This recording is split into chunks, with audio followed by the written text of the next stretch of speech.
Yo, what's up mga bakard? Naalala niyo mga bakard yung naglilimlim ko dun sa saging mga bakard? Ito na. Napisa, 3 lang. Yung iba, nilagay ko na lang sa incubator mga bakard. Ito sila mga bakard. Let's go.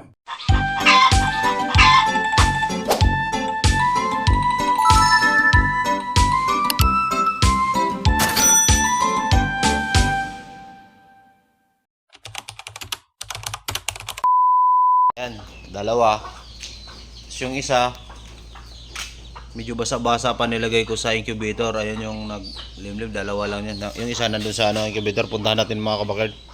Puntahan natin mga kabakard. Kasi ang dami pang di napisa eh. Paano kasi nag-aagawan sila? Iniwan na lang nila sa kuwan. Iniwan na nila. Dalawa kasi sila naglimlim.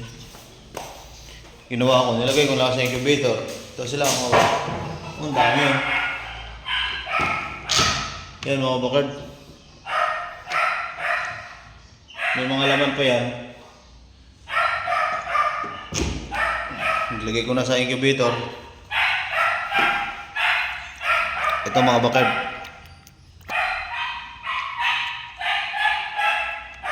Bubuk na ito mga bakard. Ayan yung isa. Ito yung isa. Oh. Nilagay ko muna dito mga bakard kasi medyo mahina pa siya. Hindi pa siya masyadong makakalakad.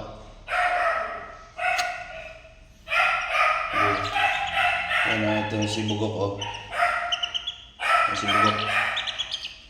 Oh, mga sayaw. Takulay ng bugok to eh. Ito yung pangatlo. Mga bakard. Kung mahina pa yung tuhod. Hindi ko muna nilagay sa inahin.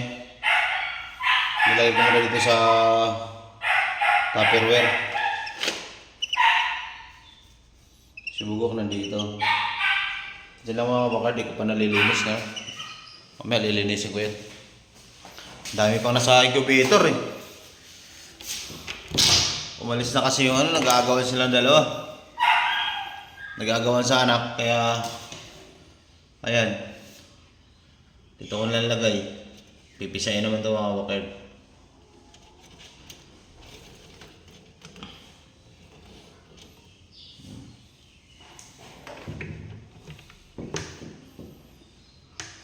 Sobrang init oh. Umabot siya ng 39 oh.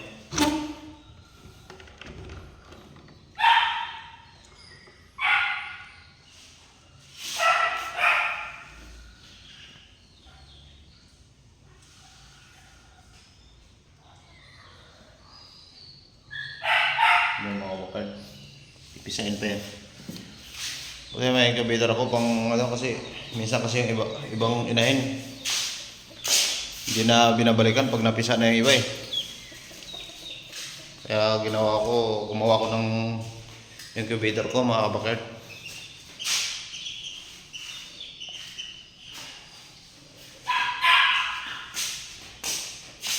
Yan dalawa. 3 lang.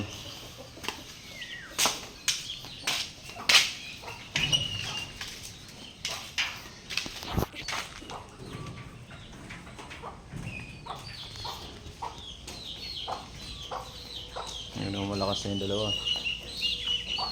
Ayun. Yung dalawa.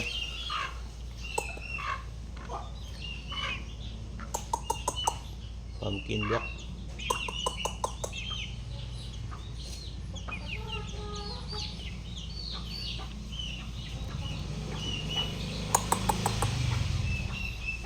Yung mga bakard. May tahi din tong inahin niya. Inahin na to mga bakard. Anak to ng black macrae.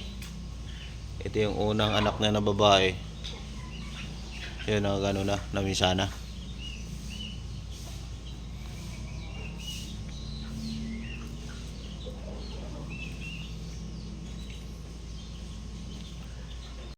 Ang laki na ng aking mayahin mga bakero. Ito yung isusunod kong broodstag. Broodstag ito mga bakero, 5 months old. Ito yung 6 months ito kasi matangkad siya. Matangkad. Ganda ng ano ng katawan niya. Yan, yun ang na gagawin kong broodstag mga bakard. Ito.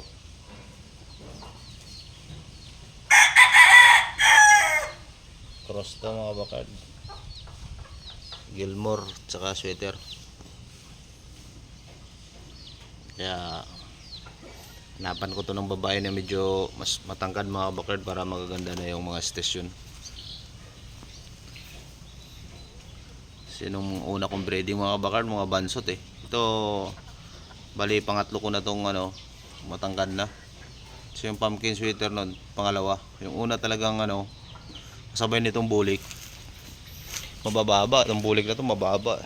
Halos lahat ng kasabayan nito mabababa eh. Ayan o. Bulik, baba. Pero tinira ko lang to kasi yung tatay nito na ako 2 times winner na mga bakard. Naibenta ko. Kaya pares ako na lang siya ng medyo matangkad-tangkad. Mayroon ako mga bulik dito na inahin na matangkad. Ayan, katulad yan mga bakard. Tangkad na inahin. Kaya mga sa susunod na ano, patangkad na patangkad yung mga palahin natin.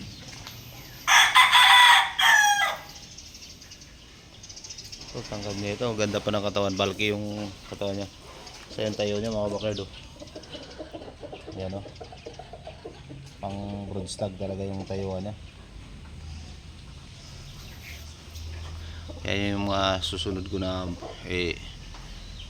broodstag papalahi. Hanapan ko ng babaeng ano, siguro sa mga ano niya, basta wag lang yung kapatid niya kasi dalawang babae lang kapatid niya eh. Bulik at saka yung pumpkin matangkad din, matatangkad yung mga ano nito mga bakard. Itong isang pumpkin, itong kapatid niya medyo mababa lang to konti, medium station lang to mga bakard. Yan kapatid niya mga bakard. Yan yung kapatid niya. Yan.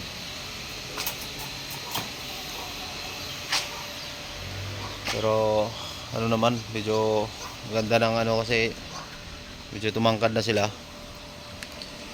Tulad ng unang breeding ko mga bakard. Nabansot. Ngayon matatangkad. Ayun sa adobo. Adobo. Kinulong muna. Laki niya na ako bakard oh. Tangkad. Kinulong muna kasi makulit eh. Sinira niya yung tubo dun sa loob eh. Tubo ng tubig kaya tumagas. Kaya kinulong ko muna dyan. Kulit kasi nito, malikot.